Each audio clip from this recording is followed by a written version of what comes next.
Yeah, it's a great Sunday again. We're here having this conversation, which is called the Bold Conversation. And my name still remains Stephen Oguntoyibo, and we will be having this show. This show is geared towards bringing young influential young people, young influential people who are creating a landmark in their own respective world. And over the course of the week, when we started this show, we've been having very incredible speakers across the world, from the US, from different part of the world that join us. And but all the speakers are trailblazers. I'd like to say congratulations to a friend of mine who just won. We just won himself a political post as the youth leader, national youth leader of the national political, which is the APC, the All Progressive Congress. Yesterday, he emerged the winner of the youth leader, the national youth leader of the APC. Thank you so much, Dio Israel. Congratulations to you. We hope to see you there. We're saying congratulations to you and thank you. We're all the way, from Kano Street, number 22, Shalaka Street, and seeing you go national and go global. Yesterday, I was so incredibly proud of you. Today's show, we're going to be discussing a very interesting topic, and I always, like I said, I always bring in guests who will do incredible justice to this show. For some of you who have been watching this show over the course of the month, we've been having interesting conversations that would stir up your mind and will stir up your spirit or lift your spirit up. And today, I have with me some young people that I won't call them young people. These are old people anyway, that have been of impact, tremendous impact to their community and to their nation at world. I would like to say, like I usually give them the platform to introduce themselves. Like I heard him speak on Twitter yesterday. I was incredibly saying, "Oh God, Stephen, what have you used your life to do?" So I'd like to give the floor to Fidelis to shortly introduce himself and tell us about the project that you're currently doing and the projects you've done over the years. Fidelis is somebody I've looked up to, and I remember those years when I would come to Ibadan and I say, Fidelis, you need to go global. Fidelis said, see, the time is not now. But now I'm so proud of him. He travels all over the world and consulting and giving international development consulting to different international organizations across the world. Thank you so much, Fidelis. Fidelis, you have the floor now to introduce yourself. Yeah, thank you very much, Ambassador Stephen. I just want to be sure, mic check, can everyone hear me? We can hear you. Excellent, excellent. Thank you very much, Ambassador Stephen. Stephen is one of my great friends and great mentors, and I think everybody should be like Stephen. I always say that there are very, very few people that are democratizing opportunities for others in the world. And when I think about my journey as a young person, basically all the way from Ibadan 6, 7 years ago, I'm really excited to see that people like Stephen are the few folks that are always very helpful to make sure that they democratize opportunities and create mentorship platforms for folks. I'm one of those who have benefited from your great mentorship, and I really want to thank you publicly for that, Ambassador Stephen. It's such a pleasure to be here. Nifemi, my great colleague. Nifemi, I've admired you from afar. I've seen the great works you've been doing, so it's such a pleasure to be here. And thank you very much for again granting this session with us. I would just go straight. My name is Fidelis, and oftentimes people say, Fidelis, why are you Fidelis? I said, well, because the name carries a lot of weight. It stands for dependability, confidentiality, loyalty, right? And a high level of commitment. And I'm one of those few people who believe that your name carries a weight in the world, right? So I am very, very excited about creating platforms, programs, and processes that are committed to building the capacity of young people, of organizations, and basically institutes, basically to be high performing and to be very, very excited about what they do. I'm generally very, very hopeful because I know that we live in a world that is a bit very tricky. So right now, what I do basically is just to look for platforms. Hi, Chisom, good to have you on board. Hello. Same here. Great, great. I was just doing a bit of introduction about who I am and why I'm here. And I just said that I'm very, very excited to be here because I'm always looking for platforms to give back and to be like Steven, our mentor here, who is always gathering powerful talents from all over the world. So basically, that's what I do. I'm basically just excited about providing platforms for other young people to be very successful. Um, I I am not just very excited about that. I have over the years invested time and resources into building myself and again being very relevant to the environment that I serve. Currently, I'm a learning and development professional, and I'm currently based in Germany. Um, and because of my work, I've not just helped organizations to be very successful and future proof. I've also provided opportunities for other young people to be like us and to be like Stephen. And when I look back at my life and I look at the cursory journey till date, one of the core things that has been very consistent is the fact that, you know, growth is something that is very, very key to me. I believe so much in personal development. I believe so much in personal investments because after all is said and done, you are the most important value in the world. So I'm so big on helping people also to discover themselves and be very, very high performing. This is Fidelis, and I'm very, very excited to meet everybody. Over to you, Stephen. All right, thank you so much, Fidelis. Like to call on. It's good to have see her after years. After years, this is a lady that I've always admired from closely, and she has been interested. She has a very keen interest in international diplomacy, and she has also helped a lot of young people, and in terms of growing to the next level, and also creating that international field. She has represented Nigeria at different UN meetings, and I don't want to introduce her too much, so she would have to introduce herself. It's great to have you here. Would you like to introduce yourself? I feel like you've done everything, No, and there's no, no, no. barely anything to say. You introduce yourself, and I know you're doing a project currently called the Conversation Cafe. Would you like to let us know about what you're doing currently, and who is Chisholm? Okay, so thank you so much for having me here. I'm very delighted, and of course, it's so good to see you, and it's nice to meet you as well, Fidelis. Um, I think someone's mic needs to be. Oh, okay. Well, so my name is Chisom Okomo, and I wear many hats. But to start with, and for the purpose of this conversation tonight, I'm the founder of the Conversation Cafe, which is basically a platform that initiates safe space conversations on alternative education and societal social impact projects that aims gender development and community um, progress really. And the reason why I had to create that is because first and foremost, I know that every action begins with a conversation, and so it's important for people to be aware of certain subject matters that needs to be addressed. And secondly, I'm of the school of thought that it's not enough to just have these conversations. You have to act upon them to ensure that you actualize them and they actually become something that in the long run we're able to look backwards and say that, oh, we were able to achieve something. Um, like I said, also I wear many hats. So I'm the executive producer of my film. It's called Her. It's a film that also addresses a lot of social impact issues faced by young women and girls, especially in low income communities in Nigeria and other developing countries as well. I run a sanitary bank for teenage girls and teenage mothers as well. And I think I'll stop there. But okay, let me just say one more thing. Yes, and I had strategy for an Africa business radio station, and I think I'm done with introducing myself for now. So I wear a lot of hats, and yeah, it's so good to be here. And I just forgot to mention that she's also a movie producer. She's also an actress. No, and actress. I tried one time, and I was like, you know what? I'd rather do behind the scenes. all right. And she's also a global change maker. And I'd like to also give the floor to Nifemi. Nifemi works with an uh, African EU project where they also give create solution bank for young people.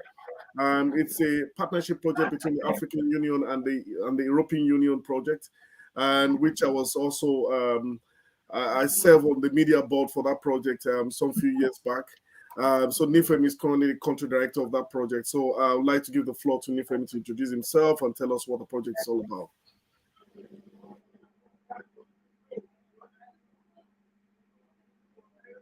Nifemi, you have the floor.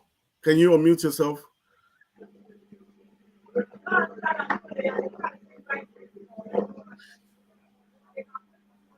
Okay, I guess Nifemi is having some technical issues, and so let's go to the business of the day right now. Um, okay, Nifemi, would you want to introduce yourself? I'm here now. Okay, Okay, so thank you very much. My name is Olatunde Joshua Oluwadifemi, and I'm the country coordinator of the African Network of Youth Policy Experts. That's aside every other thing that I do. Most people would like to refer me as an NGO consultant, so to speak. Some will call me a serial volunteer. While, of course, we've been in the space for years, and somehow I've been able to work with a lot of non-profits, both local and internationally, in different capacities. So when I tell people that I know how every NGO needs to work and how they will survive, some people will ask why, and I'll tell them because I've been able to function in every capacity. I mean, just name that position in any non-profit. I have worked, or rather, I have volunteered in those capacity at one point or the other. So yes, presently at the African Network of Experts, we are a regional organizations. We're a regional organization rather with other country chapters in all other countries. And basically, what we do is to follow up on the African commitment towards youth policy. We have a lot of thematics area that have to do with youth and governance, employment, education, health, migration, and all of that. So presently, we are working on a migration project with IOM. We realize that a lot of young people are leaving this country, you know, in a very funny way. We understand that people want to leave. Sorry, I'm hearing this. I don't know where it's coming from. maybe we can mute Can our we mute mics. our mics, please? Yes, I think we should probably all just mute our mics so that Okay, whoever is all speaking. right, let's go ahead then. Go ahead. Yeah, so we are presently running a migration project, and what we want to achieve with this migration project in partnership with IOM is to enlighten our young people. It's okay to want to leave the country for greener pastures, so to speak. However, if you have to leave, why not leave the right way? We have a lot of young people that are from statistics that we've gotten from IOM and other international organizations. We've been able to see that our people are dying just on their journey to greener pastures. And it is, however, we could blame them. Why a lot of people are not, they are not opportune to the kind of information that some of us have in terms of, leaving the country and looking for greener pastures outside the country and all of that. So we are trying to, bridge this gap, take this information to the real people. Someone like myself and yourself will probably will go to the internet and see things for ourselves. But there are a lot of young people outside there that are being promised by a lot of other, some funny people that will take you through this. See, you go through within 1 month, you're already in Spain.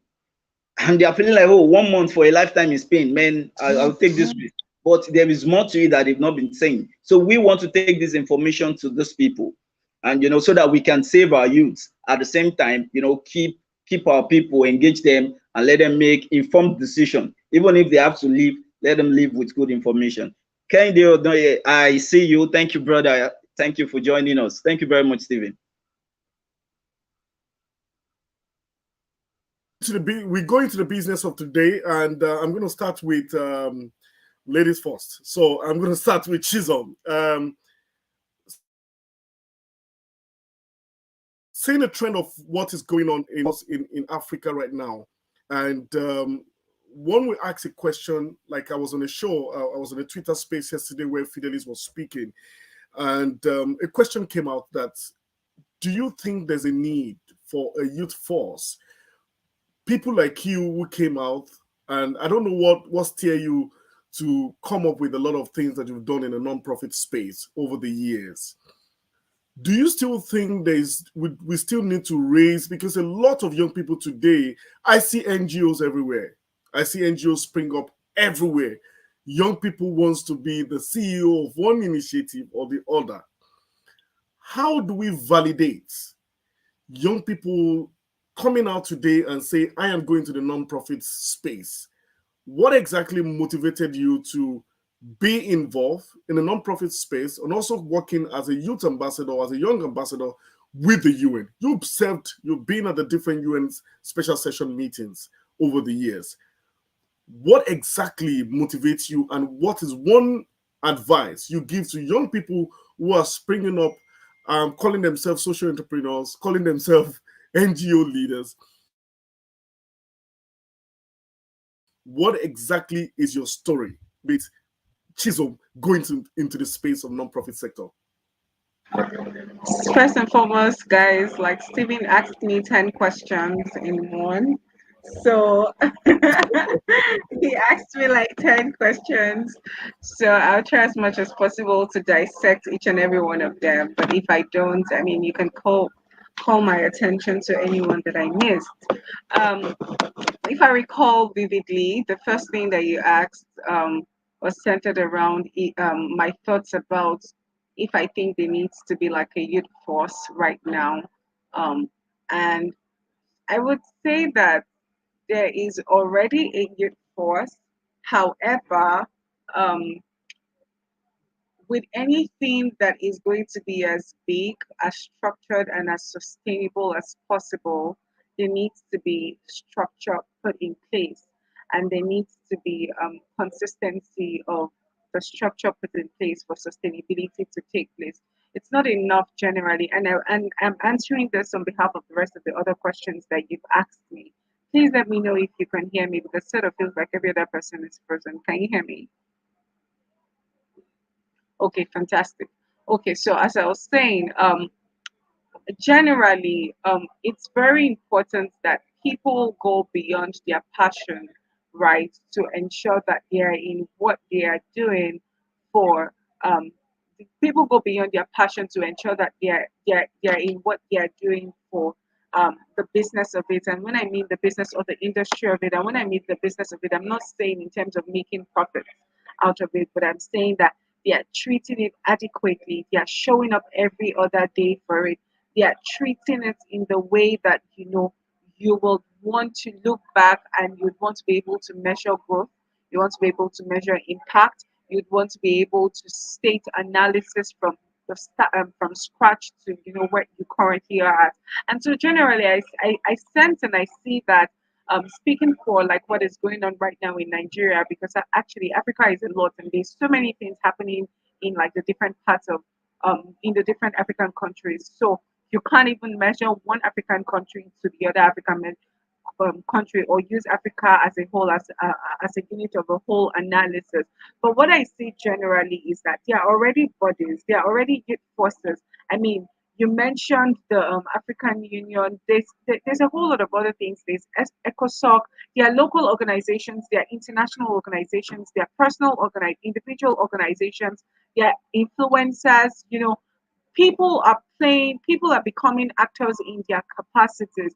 And what I would say generally is that let there be such a structured alignment that at every point and at every cost and at every time where certain solutions needs to be sorted, it is sorted not just structurally, but it is also sorted out structurally with compassion, with passion, with sustainability, and with the equity to know that this is serious business and not just the mere, oh, you know what, I just want to do it because I'm passionate about it. I just want to do it for the name or for the clouds chasing or any of those things.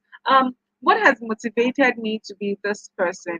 I don't think that, you know, I mean, I know that you don't necessarily know who you will be in life when you come to life, but you can decide to sort of walk your way around who you would like to become, especially as you keep um growing and going. And for a very long time since I was, a teenage girl, especially with like life experiences and the exposures that I got to have and the experiences I got to encounter as a growing child, my thought processes, my ideologies, my quest, you know, all of those things just sort of pushed me to knowing that these are the kind of things I would like to do. This is the path I would like to go. I don't think also that I necessarily figured everything out to know that, you know what, these are the only things that I want to do. But I find that these are my core strengths. And so you have to also play to your strengths as well. I find that community, impact, media, storytelling, strategies, um, data analysis, research, these are the things that I'm very passionate about. These are the things that people, providing and preferring solutions to issues. These are my strengths. These are the core of who I am, regardless of whichever sector I find myself in. These things are the things that, at the end of the day, I come back to, and I see that they are the core and the center of my being. And it only makes sense to me that, I ride on those strengths and I follow through in ensuring that I am sustainably and I am conducively creating impact for good in my society and beyond my society. I don't know if I remember any other questions, but I hope that that answers like the bulk of questions that you asked me. And like I said, I'm happy to, take on any question that I missed if need be. Okay, Fidelis, thank you so much, Chisholm. Fidelis, how do we measure impact? What are those parameters from you as a person with your own experience that you've gathered over the years? What are those parameters you think we can use to measure, impact as a whole? All right, thank you very much. Chisom, thank you very much for that perspective. I love the way you took us through that whole storytelling of basically again the I tell people that often when we consider the youth bulge in Africa right now, right, nothing as powerful and as beautiful as basically tapping into the potential of young people currently in the continent. As much as for some of us who are Nigerians, as much as there's a lot of emphasis on the oil and all of that, I think that will finish one day, and we would have nothing less than our human capital and human resources, right? But of that human resource that we have, for instance, in the African continent, the young person seems to be the most powerful, the most energized, the most motivated. And so your thought process and work around, positive developments is what's the word? Is encouraging. So I personally would like to take that question from two perspectives. Before we measure the impact of youth, it's important to talk about what exactly the work surrounding positive youth development is all about, right? Currently, we know that the world basically is very much interested in young people because they have realized that after all is said and done, right, the people who would be the carrier of the future that we want to see and have are the young persons, right? But the striking fact is that compared to the Western world, um, the youth in Africa seems to be the most energizing and they are fast rising, right? So it's not out of place to see a lot of people trying to basically provide solutions around youth problems. And basically, if we want to really talk about how to, measure um, what the work of young persons are, at least globally, or maybe for those in the nonprofit sector, for those in the private sector, it's good first of all to understand why exactly people are so passionate about the potential of youth for, of course, for our world currently. When we look at what we're having today in the world, you realize that there are key areas where young persons need to be not just addressed or their problems have to be attacked. We need to start talking about the health problems that are affecting young people today. We have to start, expanding educational opportunities for young people. We have to start thinking about how best to create jobs for people. And when you look at what the SDG has given us, right, there's already a roadmap on how to do that. But the question now is to measure young people's work, especially youth workers, social workers, adolescent workers, whether it's coaches, whether it's employment provisioners, whether it is even companies trying to provide employment for young people. Um, for me, I think the most important tool is first and foremost to know whether young people are really happy health wise, whether young people are really getting jobs as they want to, whether young people are really as educated as they really want to, whether young people really are having access, to that quote unquote resource, that whole democratic dividend that they're always talking about. I think that's the first thing. We need to think about whether young people are really excited about the future. I had a conversation with one of those very great political leaders. Was it last week? I think he's an aspirant for, I don't want to mention name before they start thinking I'm lobbying for someone. But one of the core things, the core crux of our conversation was it's hard to really dream and imagine a new world or a better world from what we have currently because people have not seen an idea for a better Africa, for instance, an idea for a better Nigeria, a better Zimbabwe. So the art of imagination is even something that people don't talk about. And for most people, look at what Nifemi talked about. For most people, the ideal life is what? jackpine. The ideal life is just looking for greener pastures. But we know from experience that that in itself is not very sustainable. It's not a sustainable way to go about, approaching things. So I think first and foremost, let's look at how young people are really happy and successful in what they do. Educationally, there are a whole lot. We can talk about formal learning platforms, informal learning platforms. Chisom talked about alternative learning platforms, right? What is the metric to determine that these programs are really effective in making sure that young people are very educated and skilled to be employable and to create jobs, right? Those are ways we should begin to attack it. For those that are in the health sector, there are a lot of health problems that young people go through, from mental health to reproductive health issues to just name it, right? How are young people really healthy to even engage? How are they able to be confident enough psycho-emotionally to engage with their peers abroad, to go on global platforms, to be very excited about the change they want to bring to the world, to talk about the programs or projects they're doing back at home?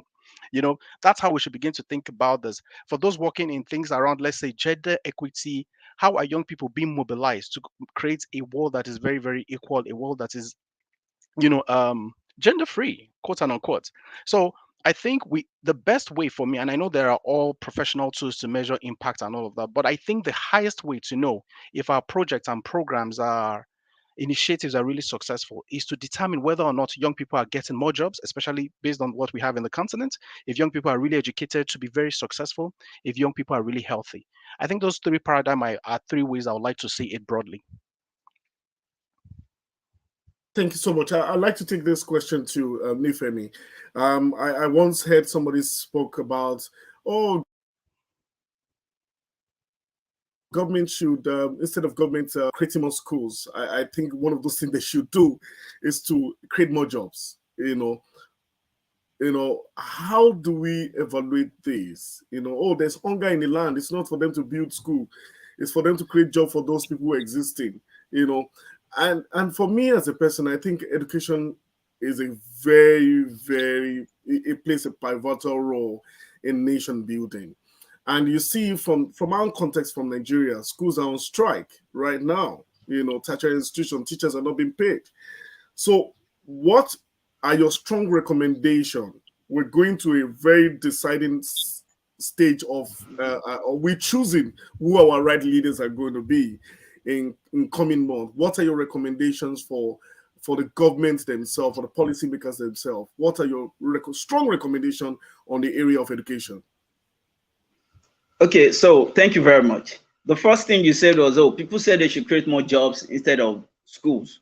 Now, I think it is a very, very wrong assertion. Now, the point is this: I was on a show last week, and we're discussing something similar to this, and I said something. I said, oh, I was opportunity to be on the other side of an interview table, and I was to interview some young people into some positions in a startup organization. And before we started, I was telling a colleague that, see, my concern is this: we want these people to do a lot of things, but we are not paying enough for it. The person was like, oh, it is everywhere, it's like that. And I said, I get it, because you need the social media manager that will also be your content creator, that will also do your graphics design, that will also do this. And at the end of the day, you tell them you are paying them 70,000 naira. Now, it's like that. But this person was like, see, sir, the problem is you cannot employ some people. And I said, oh, really? Why do you think we cannot? I understand that it is true. Some people are not just employable, but we have a very good number of people that are employable. But his own point was, see, if we by the end of this interview, you will see that some people are not just employable. And the problem we have is this: a lot of people don't have the basic workspace skill. I'm talking leadership, I'm talking communication, I'm talking ability to use the internet properly, computer, and all of these things. And you would wonder why.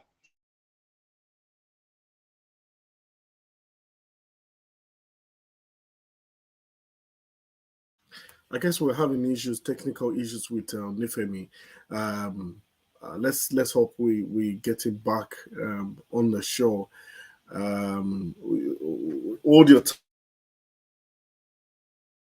thought there, Nifemi, while we bring you in. You can call me back. Why do we? And then we can have you. Okay. have people like Okay. this? Why do we have young people that cannot cope? All right. Okay.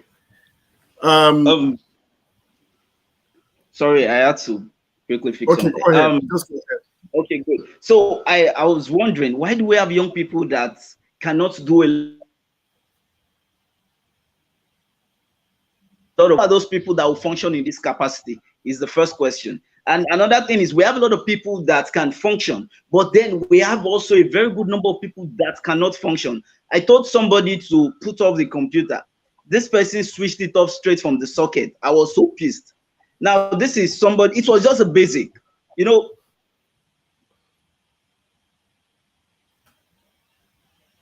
I just web designer. In we also expect this person to be the IT guy of the organization. You know the way our NGO is. It's a startup thing, and you know we cannot employ a lot of people to work. So we needed somebody that can multitask and all of this. This person switched off the socket straight, and I was like, "See, this system is an Apple desktop. You cannot just do this to this system. Do you know what it takes to repair it?" And I was like, "You said switch it off." I said, "No." I said, "Shut down." So it's the same thing. I said, "It's not."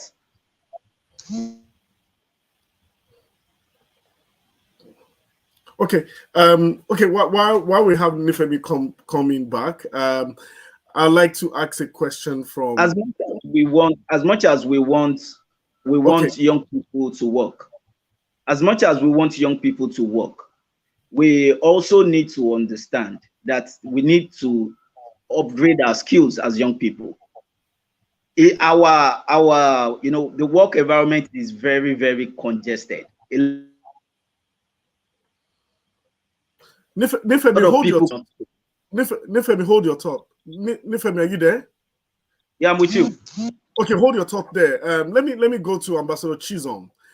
Um, you've been involved in um, international policy, been involved at different UN meetings, at different Young General Assembly meetings. What are your strong what are your strong recommendations? Seeing that today we've seen our young girls are something else. Don't let me use the word, but everybody, young people are being discouraged on a lot of things. And a lot of young people have this jackpot strategy. You know what jackpot strategy is? Everybody want to get out of the country. And I remember that the minister was saying something some few months back. I guess Moruf Arebeshola was saying something that they're going to try and do some things that would not encourage young people to go abroad. So, what are your strong recommendations for government in terms of, keeping our educational standard? Now, schools are on strike. If you are supposed to have the platform to have a one-on-one sit down or consulting with these guys, and what exactly are your strong recommendations to government on the area of Okay, education? Yeah, go ahead. thank you very much. Now, No, no, no, education no. is Hold on, hold on. Ambassador Chisholm will take that question, and then we'll take you. okay, no problem. All right then. Don't worry, Nifemi. Like I know you're very passionate and all of that. I can feel your passion from here. Well, thank you so much for that question. What you're asking now is not any different from what we have been speaking about in the last couple of years. I don't think that there's so much that I can mention now that we haven't been speaking about. But just to answer your question, um, we need to put our words into action, and we need to do it very fast. We need to do it faster than we have been anticipating. When you almost feel like you have time on your side to get things done. I don't think that we have any more time to get things done rather than now. Like the time is now to start doing all of the things we need to do. And when you made the statement about a lot of our people are you're not wanting to make a statement and all of that, a part of my head just was like, but I know that we have a lot of amazing, passionate, enthusiastic um, young girls and men, just young people generally who have so much energy, who have big dreams, who just want to become and thrive, who are not even necessarily thinking about the Japa strategy, right? Who just want to actually thrive in their own little way. And then there's just so many having guys here and there. It's the system not working, it's them not having access to resources, it's them not even knowing the power and the path of how to go about certain things, like partnerships, collaborations, um, access to information. Like one of the things that I find that it's so important for us to do now, how we have access to so much information. We actually have access to so much information, and at the same time, we have access to little to no information. It's like we are sitting down on two different spectrums. There are people who actually have access to information, and there are people who have no type of access to information. Even people who think that they do, they really don't.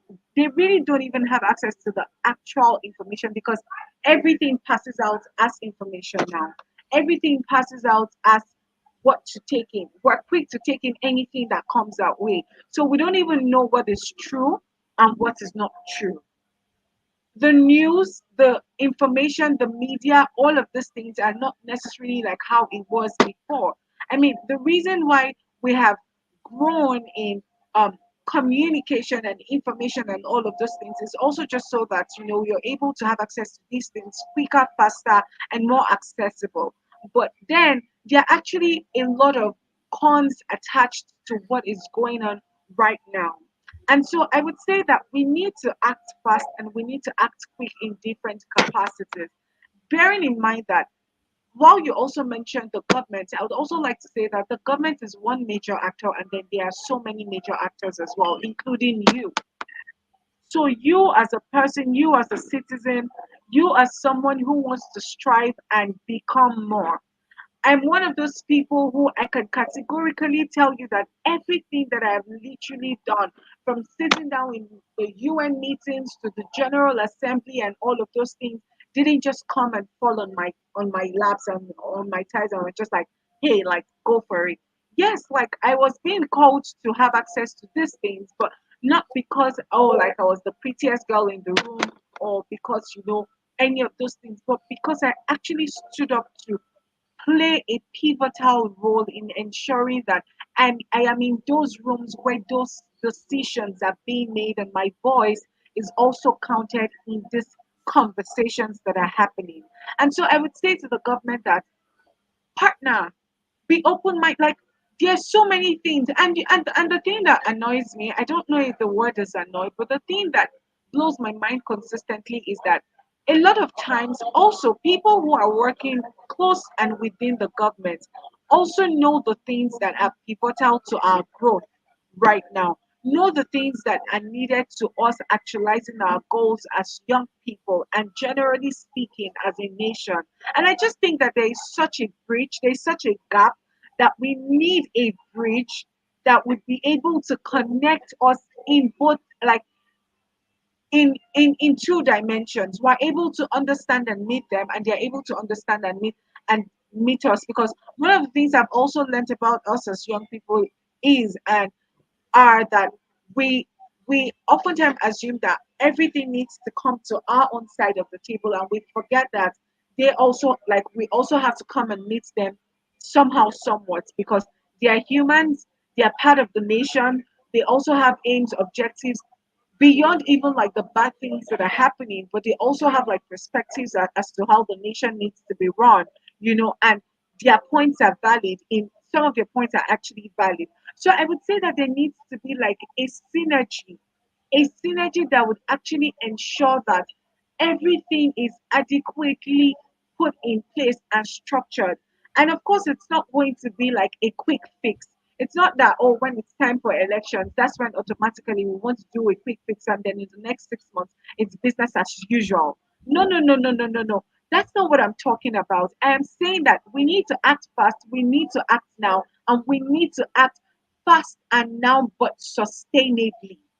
We need to keep going to change the whole narrative from what it is now to what we would want it to be. Okay, yeah, I think that I've been able to answer that All right, question. thank you so much. This question I'm going to take before I go to Nifemi. I'm going to ask Fidelis. Over the years, we know the role that the civil society play. Are you there, Chief Fidelis? We know the Yes, key please. Yes, role I'm here. the Fidelis, sorry, the key role the CSO, the civil society, and the non-profit, the NGOs play in terms of holding government accountable. But today, the value system is not there. Um, I had opportunity in speaking to a friend of mine who run a non-profit project for some students in the city of Akure, and you will believe this fact that I had to pay some school fees for these children sometimes ago. How much these children need to pay to go to school? 3,500. How much is KFC? And a lot of children, and I was on the video with her when she said, if you know you've not paid your school fees, raise up your hand. And I can tell you 70 or 80% or 85% of those students in that class had not paid their school fees. How much is their school fees? 3,500. How many dollars is that? And then you see our government siphon money, do a lot of things. And my question is, what is the role of the civil society? Nowadays, only in Ondo State, I can tell you how many civil society we have in Ondo State. Are these guys just hanging around and jumping around looking for fundings for their own self-interest? My question is, what is the role, what effective role? You've been involved in civil society at the grassroots level. How effective do you think the civil society can bridge the gap between the people and the government, and they can infuse in terms of making a responsible change? I use the word responsible change. What is your take on this? I think straight to the answer. There's something we call the PPP, private public partnership, right? It's a policy that can be, because again, when we talk about the civil society organization, it's the third tier of government. There's a public sector, there's a private sector, and there's a CSO, where we, some of us who are in that industry, even though it's not very, very formalized, but it's a very, very active industry that is basically helping the public sector do what it's supposed to do, basically, and helping private sectors as well, basically give back in a very sustainable way, right? So as much as we can quickly lay blames on the CSO basically are like helpmates. They're just basically helping the public sectors, the governments, and the policymakers, and all of those guys in position of power to do their job really well. And for those in the private sector, because they're very motivated by finance profits and basically making money, there is always little emphasis on giving back sustainably.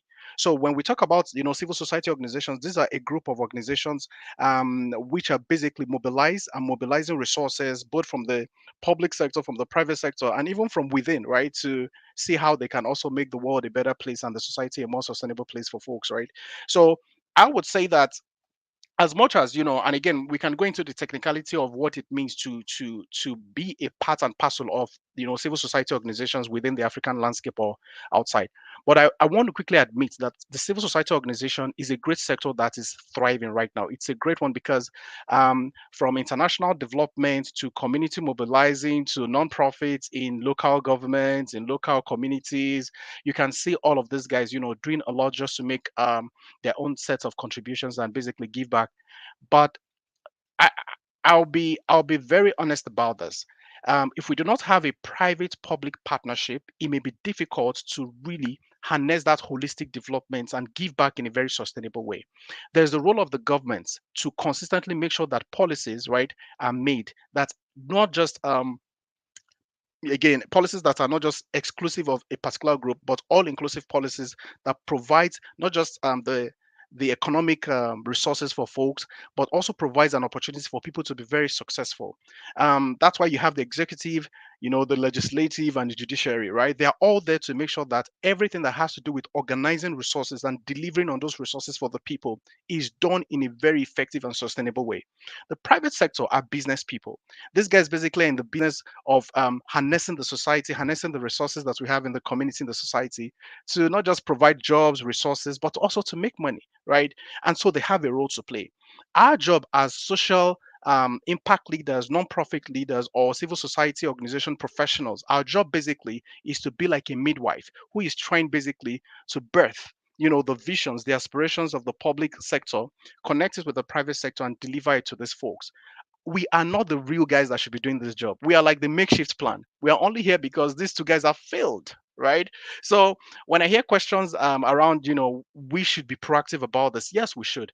And for a good number of us who are on this live right now, I'm being honest with you. It takes a lot of passion to actually work in this industry. You're not being paid for what you do. It's just because you really love your community. You're a product of that community, and you really want to give back.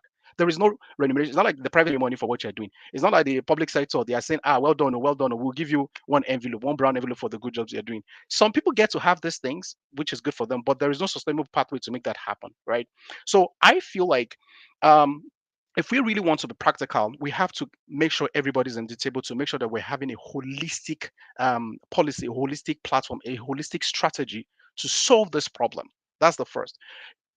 Civil society organizations cannot function if the system is not enabling. Private sectors cannot function effectively if the environment is not enabling, right? So that's why I said that we all have a role to play.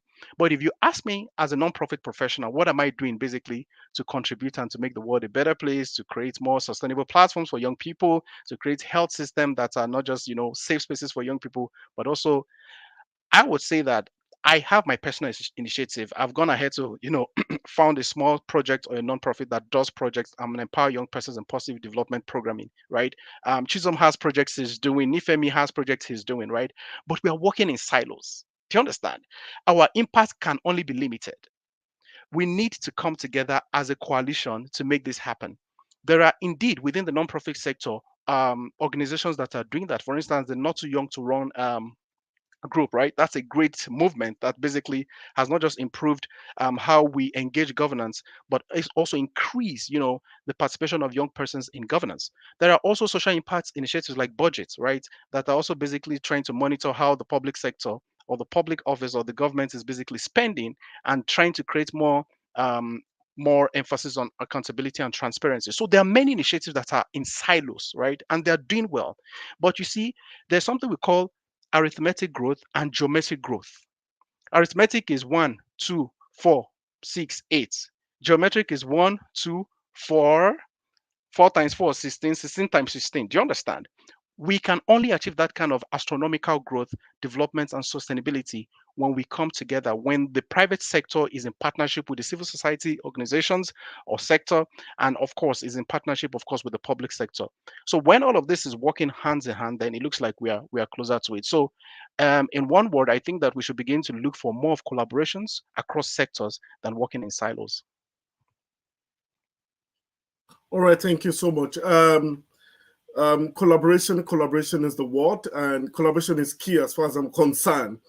Going to the word, going to the to collaboration, I will go to Nifemi. You've been involved in a lot of nonprofits. Well, I don't really want to go into nonprofit right now, but you've been involved in a lot of development work over the years. What are the real core value? I'm getting messages. Oh, really? A lot of young people want. A lot of people are even turning nonprofit to a profession right now. It's a professional. It's a 9 to 5 job. A lot of people work in different civil society, and that is their main core work. Now it's even a study. You can even do nonprofit as a course. I know LBS is also offering that course, and I know other universities currently are also offering nonprofit as a course right now. But we learn nonprofit on the on the go on the go, and with passion we learn nonprofit. So if you're watching us and you have any question or you have to call on the show, please just don't hesitate to send us a message. We can take your question. I have a comment from Kendi Odoye. It says that how do we start to promote real and meaningful impact? This is to Fidelis.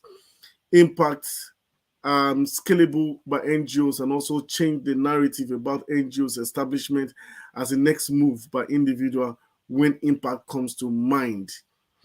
How do we make impact? Before I have Fidelis, Fidelis has a PhD in non-profit, so I like to take I like to take our giant woman, Chisholm. Chisholm, how do we promote and how do we make meaningful impact in this time? In this age, how do we make meaningful impact as young people? How do we start to promote real and meaningful impacts by Yeah, that's your NGO? question. That's your question. How do we make impact? Yes. Number one, you promote real, by being real in terms of the question that you asked and by being meaningful. And what I mean by those two words are you start from where you are and you start with what you have and you do what you can where you are. So a lot of times we have visions and ideologies in our head for the wrong reasons. We want to have NGOs. We want to sort of feel like we're creating impact, not necessarily because we are passionate and because of the cause of why we want to create the impact. But oftentimes our brains are redirected for the wrong reasons such as clout chasing and a couple of other things.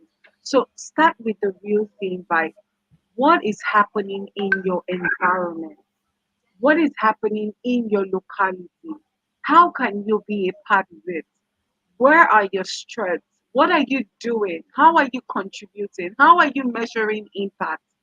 Do you ask yourself these questions as well? That is as being real as possible. Do you checkmate the leadership and the growth and the teamwork that happens in your immediate environment, in your immediate NGOs? For instance, I'm currently in Lagos. There are lots of NGOs around me, right? I can start off with, okay, what are my passions? Who do I want to volunteer with? Beyond volunteering, how do I want to volunteer? How real am I with these things that I want to? Am I saying that I want to be with the big NGOs because of their names or because I actually have impact to give to the causes behind these NGOs? Um, how am I checkmating myself? So how many hours in a week am I putting into this? How many hours in a month am I putting into this? What are my skill sets? How are my skill sets contributing to the well-being and the growth of the causes that I am contributing to? How do I also utilize the power of one? So if I carry this on me, how do I also replicate it to other people to ensure that there is progress to measure as we keep going? These are the things that for me, even when people want to join like the organizations and the work that we do, I'm always like, these are the things that I want to know. I want to know that you're in it because you want to be in it for real and you actually have something meaningful to actually contribute to it so that there will be things to there you will actually have growth, you will actually have scalable things at the end of the day to measure, because sometimes we forget that when we speak about NGOs or we speak about the government or we speak about organizations, we forget that they are actual people. It's actually human capital that actually makes up these things and these people that and this subject matters that we actually address, and it's the combination of every interest, every work, every contribution being made that at the end of the day identifies and solidifies the work that has been done one way or the other. And so I'm going to throw back the question by saying, how do you personally checkmate yourself and the immediate things going on in your organization? Are you joining an NGO? Are you volunteering for an NGO just because that NGO is popular? As the leader, what are you doing with the finances? What are you doing with the team members? Are you conducting research? Are you seeking more knowledge because You know that as the founder, as the CEO, as the executive director, in whatever capacity, you need access to more information. You need access to partnerships. Are you taking personal pride than partnerships, than collaborations, than learning? All of these things are the way to promote real and meaningful impact that you can scale, because at the end of the day, you don't give what you don't have. So if you don't have access to these resources, you won't be able to replicate them in the courses. They are called NGOs, but beyond the name, they are actual real life situations that needs to be addressed. So how are you addressing these real life situations? That's my take. All right, Fidelis, you have the floor right now. What's your take?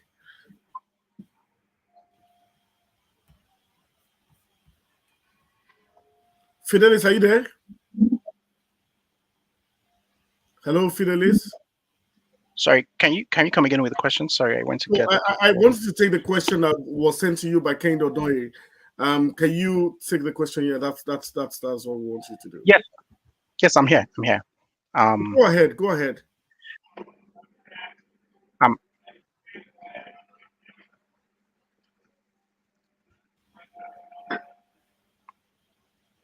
okay. Can you hear me now, please? We can hear you. Go ahead. Excellent, excellent. So thank you, Kendi. I think that question is a very, very straight, a powerful one. I think is loaded with a lot of inquiries. I think the first way to begin to think of how best to start to promote real and meaningful impact, especially scalable ones, is first to identify what the problems are. I don't think you should be solving problems that are not relevant to your community, relevant to your world, and relevant to the current challenges that we're facing in the world today, right? So one way to begin to start to interrogate that is, first of all, look at the template that have been provided by the world or by the people that are basically the forefront of development. Let's use that as a template and begin to see what the problems are. For instance, the SDGs are 17. We have, problems on health, problems on food, problems on climate, problems on education, um, inequalities, right? Innovation, employment, just name them. I think it's important first and foremost to understand why these are general frameworks to solve problems. We have to localize what those problems are, identify them. And I had a conversation, I think it was yesterday when we were on Twitter and we're having this conversation. A lot of people are solving problems that are not relevant to our world today. They're just doing what you call surface level problem solving. We need to go ahead and look for wicked problems, problems that have a systemic root on our society, problems that has impact on how we make policies, problems that would not just affect one person but can even affect a whole generation. Poverty problems, these are wicked problems, right? So it's first we need to first identify what those problems are. Then next we have to, sorry, I think I'm getting a lot of feedback, maybe we can mute. I'm getting a lot of feedback from my end. Okay, I think it's perfect now. Yeah, so that's the first approach. Secondly, we begin to design solutions that are tailored to those problems that we have identified, right? So let's take, for instance, you work around education. Kenda, I know you are someone who is really, really passionate about education for sustainability or for sustainable development. And there's the question of what kind of skills are relevant for the future of work. What kind of basic knowledge is needed basically to transform the educational sector in communities like let's say southwest Nigeria. What do we need? What is the rate? What is the unemployment rate? What is the dropout rate of kids, right? You have to use data first and foremost to identify what these problems are. Then that's when you begin to design high impact interventions and solutions that make this very, very plausible. So that's what I'll say. First, identify what these problems are, use data to guide what your problem research, and next begin to design solutions based on the data that you have. For some of us who have also engaged in courses like design thinking, you always have to think about the user first, right? Have one-on-one conversation with the specific demography of people who are going through this problem. By people, the personas, I mean not just people. It might be a community of people. It might be a whole village. It might be a whole country. Well, it depends on how best you want to engage it. Then have one-on-one conversations. Then you begin to get what you call insights.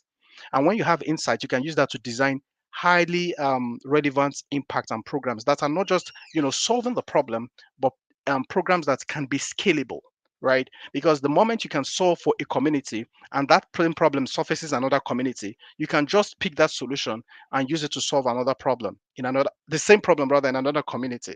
That's what scalability means, multiplying a solution across board.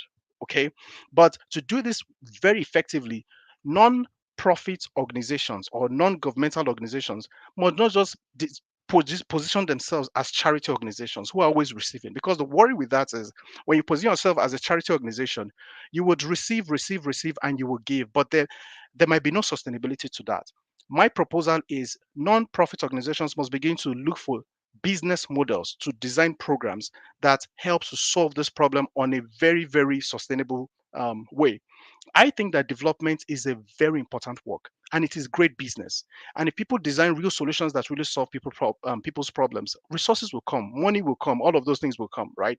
So to basically sum this up, I would say first and foremost, let's understand what the problems are, design high impact solutions that make those problems very scalable. Non-profit organizations basically must begin to use business models to solve those problems. I think when we do that, it's very easy to have a more sustainable and impactful intervention in whatever it is we're doing. I don't know, Kendi, if that answers the question. All right, and thank you so much, Fidelis. As we run up the show, because we've spent an hour on the show, I'd like to ask Nifemi what this is the final question as we wrap up this show. For some of you who are watching, you can please just go on the subscribe button and subscribe on the show. You can subscribe to get this. We have this show every Sunday at about 3 p.m. New York time. We start the show and we bring in topical conversations that we can work on with on global development, on different things that we. These are the questions. These are the conversations that we have up. So there's another question that as we round up this show for Nifemi. Nifemi, do you think the democratizing of tech space opportunities is enough to help people remain global irrespective of location? And do you think that is enough for Nigerian youth? That's the question for you. And the last question for Chisholm is, what is the way forward? What's your advice for young people in this time and age? Seeing what's going on, everybody want to jackpot. What are your final recommendations if you're supposed to speak, sense into their head, on the panel? What are your strong recommendations? What's your advice for the government? What are your advice for the youth? What are the advice for the civil society? And what are your advice for the religious leaders? These are the 3 in 1 question. They are hot questions. And then I need a feedback from you. So I'm going to take, as we round up now, I'd like to take 1 minute or 2 minutes for Nifemi to round up this show with your comments. And then I go to Chisholm and I go to Fidelis and then we call it a day. All right, Nifemi, you have the floor right now.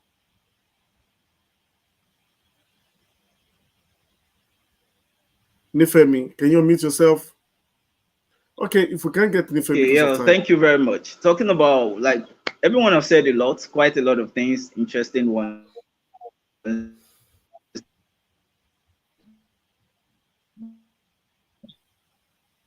Okay, I guess we're having issues with Nifemi. Okay, Nifemi, just hold your thought there. Okay. Okay.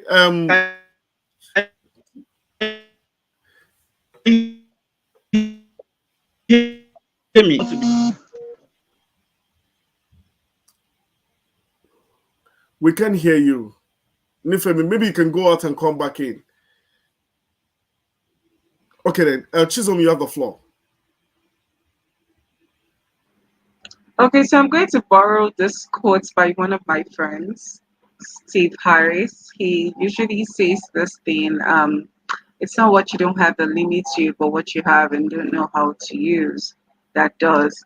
And I think that statement plays a huge contribution to what is happening right now, generally across all major stakeholders and beneficiaries, um, from the government to beneficiaries of the government to NGOs to leaders to public sectors, private sectors, and just generally every single actor. Um, a lot of us, the young citizens, I know that especially in these times, it's quite tough and it's quite hard getting things done. Um, But we also forget that there are certain things that we have access to, and then we just, um, generally don't want to do anything about it. We are just very nonchalant about it. And so I'd like to remind you that, um, as much as I know that there are a lot of contributing factors, as much as I know that the system is not necessarily conducive for us to thrive, um, it's not what you don't have that fully limits you, right? So I would say to Steve says it's not what you don't have that limits you, but I would say it's not what you don't have that fully limits you, right?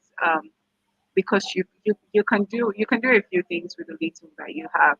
Um, it could be as basic as, I can't wait to start reading like ebooks, but you have hard copy books. What do you do with them?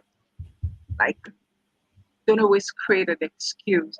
I can't wait to meet like this CEO of XYZ person, but you have social media. Have you sent a DM? Have you sent a LinkedIn message? Have you sent an email? You know, so it's not what you don't have that limits you fully. It's what you have but don't know how to use. To the government, see, they must not chase me away from you. They must not come and look for me. Oh, because they must not come and look for me. Um, Again, it's not what you don't have that limits you, because I think that for them, they think that all the things that they possibly want to acquire, wealth, knowledge, power, and all of that. I mean, think about it. After all this wealth, power, knowledge, and everything, in 2022, we're still here. They're still having to travel to London to go to check yourself out for a headache, for a cough, for a fever. Come on, right? So, yeah, it's not all of those things. It's what you have, and you have a bunch of amazing, great, impactful, powerful people, resources, things here that you know that you are just lacking on. Gosh, look at tourism. Look at, there's just so many things. Really. So I would say that to the government, and I would say that to literally everybody, to the NGOs and all of that. You were saying something about operating in silos. Like, there needs to be more synergy with a lot of corporate, civil society organizations, with a lot of NGOs. There needs to be more synergy. They need, and by synergy, I'm not just saying for the books, for the records. I'm speaking about authentic things. Like, you don't have to do it all. It's not written anywhere, and you don't have to outrightly try to outshine anybody or any organization. Like, it just slows down a lot of things, really. So it's not what you don't have that fully limits you, it's what you have but don't know how to use. And I think we should all sleep on that again and see what we can do with what we have. So that's my advice for Fidelis, the same question goes to you. Your strong recommendations. Right. Across sectors, right? Yeah, across sectors. Yeah. So my first will be, and I speak directly to young people who are like the greatest resource right now that we have in Nigeria. I think young people need to begin to position themselves for international relevance. And I don't say this, I'm not saying that people should now just leverage illegal means to leave the country. I'm talking about being globally competitive. I mean, when you look at the world right now, you are not paid, and I'm speaking from the business climate and business balance. You are not paid for how beautiful you look or how many degrees you have acquired. You are paid exactly to the value that you're bringing on board, right? So I think young people now should, irrespective of the challenges that they face, must begin to invest in their personal capacity to be not just employable, but to be globally competitive. And I say this because the unique development problems that we have in Nigeria is not only Nigeria. We have a lot of developing countries across the world, right? And the problems are similar: poverty, unemployment, health issues, right? But if we develop the capacity to solve these problems, right, naturally opportunities will always come our way. We'll have the opportunities even to engage with governance, engage with people that are in policy, engage with people that matter to make this happen. But if young people are laid back and are blaming the government for the inadequacies in the community, in the society, it's not the best approach to really make things happen. Um, I think it was Nelson Mandela who says that be the change you want to see in the world. I'm not sure of who said that, right? If you really want to see a better world, a better community, a better society, start from yourself, right? The greatest sustainability development or the greatest development work you can do is not for others, it's for you. Do all you can to invest so much in your knowledge capital, invest so much in your relationship skills, invest so much in your communication skills, invest so much in your education, right? Invest so much in your networking skills, right? When you have all these assets and skills, you'll be extremely valuable and you can solve problems across all sectors. So that's my first advice. Young people must begin to invest so much, take it really seriously, to invest in themselves.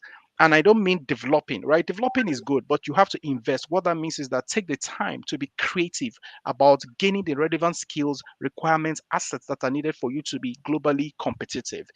We have the world going really, really, really going at a fast race right now. And if young people are not catching up, then we'll be left behind, right? Especially third, well, I won't use the word third, but young people from the global south. If you're not catching up, the world will leave us behind, right? So it's important to be globally competitive by building a lot of investment in self. I think my recommendation to the government is really simple.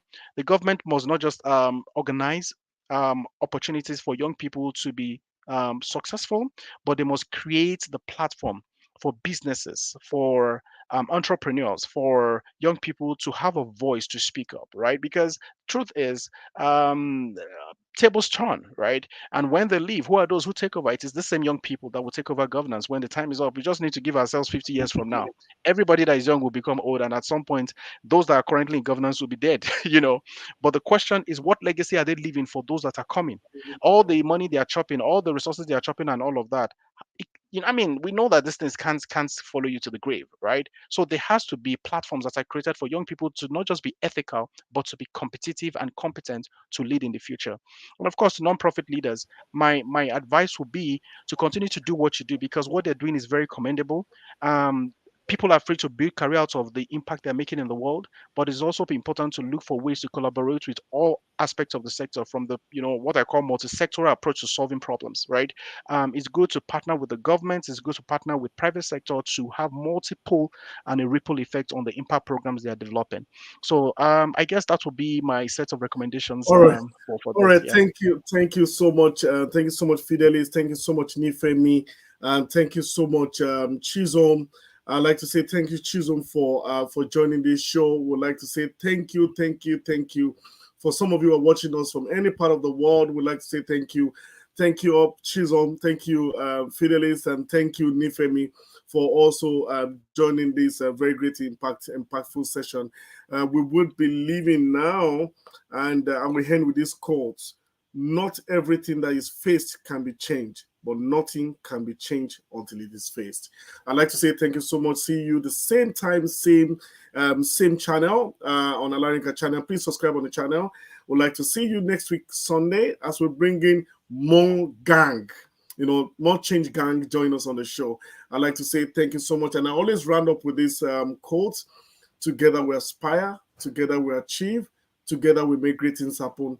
For we can, we will, and we must." Thank you so much, and God bless you. See you.